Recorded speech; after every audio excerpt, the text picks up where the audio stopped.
সামান্য শরীর চর্চা থেকে শুরু সোনার মেয়ে মনীষা এখন সেলিব্রিটি। মেয়েরা তো এখন কোনো অংশে পিছিয়ে নেই, তো একটা মেয়ের মধ্যে যদি মনের জোর থাকে তাহলে সে নিশ্চয়ই ভালো জায়গায় পৌঁছাতে পারবে। পাওয়ার লিফটিং এর জগতে উজ্জ্বল মনীষা রায়, আর তাকেই সম্মান জানালো কলকাতা স্টারলাইট অনন্য সম্মান 2025। টলিউডের নামী তারকাদের মধ্যে তাকে অ্যাওয়ার্ড দেওয়া হলো। পাওয়ার লিফটিং এ সোনার পদক নিয়ে এসে সকলের গর্ব এখন জলপাইগুড়ির মনীষা। পাওয়ার লিফটিং এ 3টে ইভেন্টেই ও ফার্স্ট হয়। ওরা ওর জীবন যুদ্ধের কথায় ইন্সপায়ার হয়ে স্টার অনন্য সম্মান ওকে এবার দেওয়া হয়েছে। কিন্তু এই পথ চলা কোথা থেকে শুরু? বাবা গত হয়েছেন বহু আগে। সংসারের হাল টেনে ধরে রেখেছিলেন মাই। হাজারো প্রতিকূলতা বাধা বিপত্তি কাটিয়ে এখন জায়গায় জায়গায় উজ্জ্বল মনীষা। জলপাইগুড়ির প্রত্যন্ত রমধামালির ভুল্লা পাড়ায় তার বাড়ি। জিম প্রায় 12 কিলোমিটার দূরে, তবুও একটি বারও পেছনে ফিরে তাকায়নি মনীষা। অক্লান্ত পরিশ্রম ও দিনরাত অনুশীলনের পর পাওয়ার লিফটিংয়ে নিজের আলাদা জায়গা তৈরি করে তিনি।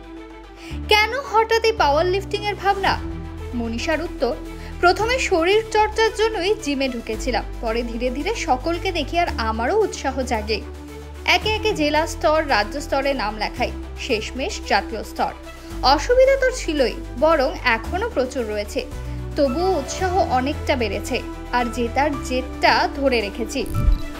প্রথমে তো আমি আমার শরীরচর্চার জন্য ঢুকেছিলাম জিমে, তারপর দেখলাম আস্তে আস্তে আমার ফ্রেন্ডগুলো সবাই করছে, তো আমারও ইন্টারেস্ট লাগলো, তারপর আমি ঢুকেছিলাম সেখানে। তো আস্তে আস্তে তারপর অনেক কিছু খেললাম। প্রথমে জেলা স্তরে খেলছিলাম, রাজ্য স্তরে খেলছিলাম, তারপর জাতীয় স্তরে খেলছিলাম। তো এরকম আস্তে আস্তে করতে করতেই আমার প্রাইজগুলো আসা শুরু করলো। তারপর এখন আমার আরও বেশি ইন্টারেস্ট লাগতেছে, তো আমি আরও চেষ্টা করতেছি যাতে আরও অনেক দূর যেতে পারি। প্রথমে তো একটু অসুবিধা হয়েছিল, বাড়িতেও একটু বলেছিল না করতে, আর গ্রামের লোক তো জানেনি। তারপর আস্তে আস্তে এখন সব কিছু ঠিকঠাকই আছে, পরিবারও সাপোর্ট করতেছে, গ্রামের লোকও সাপোর্ট করতেছে এখন। হ্যাঁ, সেটা তো হয়, সব মেয়ের ক্ষেত্রেই হয়, আই থিঙ্ক আমার ক্ষেত্রেও হয়েছিল, কিন্তু আস্তে আস্তে এখন সব কিছু নর্মাল হচ্ছে। আমার অনুপ্রেরণা বলতে জিমের আমাদের টিচার, জিমের আমাদের ট্রেনার, আমার ফ্রেন্ডসগুলা, এরাই সবাই আমাকে খুব খুব সাপোর্ট করেছিল। এখানে তো সুবিধা বলতে কিছুই নেই, আমাকে অনেক দূর 10-12 কিলোমিটার যেতে হয় টোটো করে, আবার হেঁটেও অনেকটা রাস্তা যেতে হয়, আর গাড়িও সবসময় পাওয়া যেত না এখানে। তো আমার একটু অসুবিধা অনেক হয়েছে, এখনও হচ্ছে অসুবিধাটা, তাও যাচ্ছি, সেরকম করেই প্রস্তুতি নিচ্ছি, করছি সব কিছু। আমি যাচ্ছি বেলাকোয়াতে, বাড়ির থেকে 12 কিলোমিটার দূরে আছে। বাড়িতে কে কে রয়েছে? মনীষা জানালো তার মা কল্পনা রায় ও ভাইয়ের সঙ্গে থাকেন তিনি। বাবা অলোক রায় 2017 সালে পথ দুর্ঘটনায় প্রাণ হারান। তারপর থেকেই 3 জনের সংসার মনীষাদের।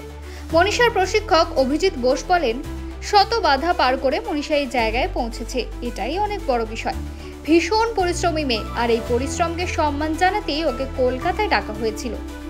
গত 21 তারিখ কলকাতাতে স্টার অনন্য সম্মানে সম্মানিত হয় আমারই ছাত্রী মনীষা রায়।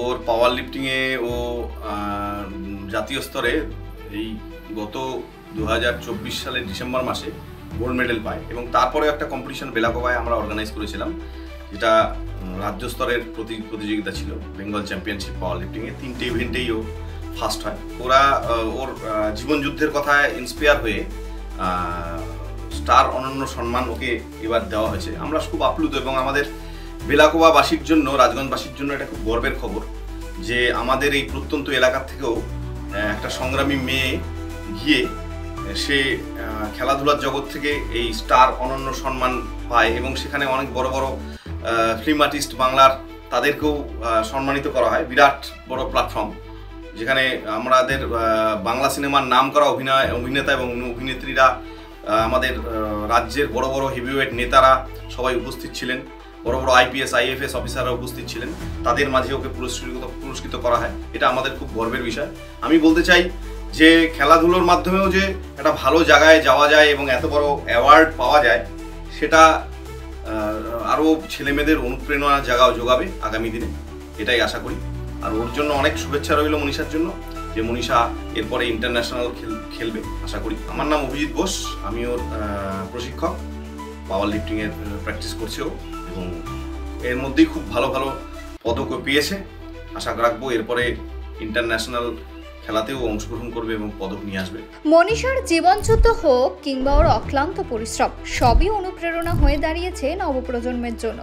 শরীর চর্চা থেকে পাওয়ার লিফটিং জার্নিটা ওর কাছে সোজা নয় ঠিকই, তবু হার না মানার মানসিকতা ওকে করে তুলেছে সোনার মেয়ে। আর জলপাইগুড়ির এই সোনার মেয়ে কলকাতার তারাদের মঞ্চে সম্মানিত হলো।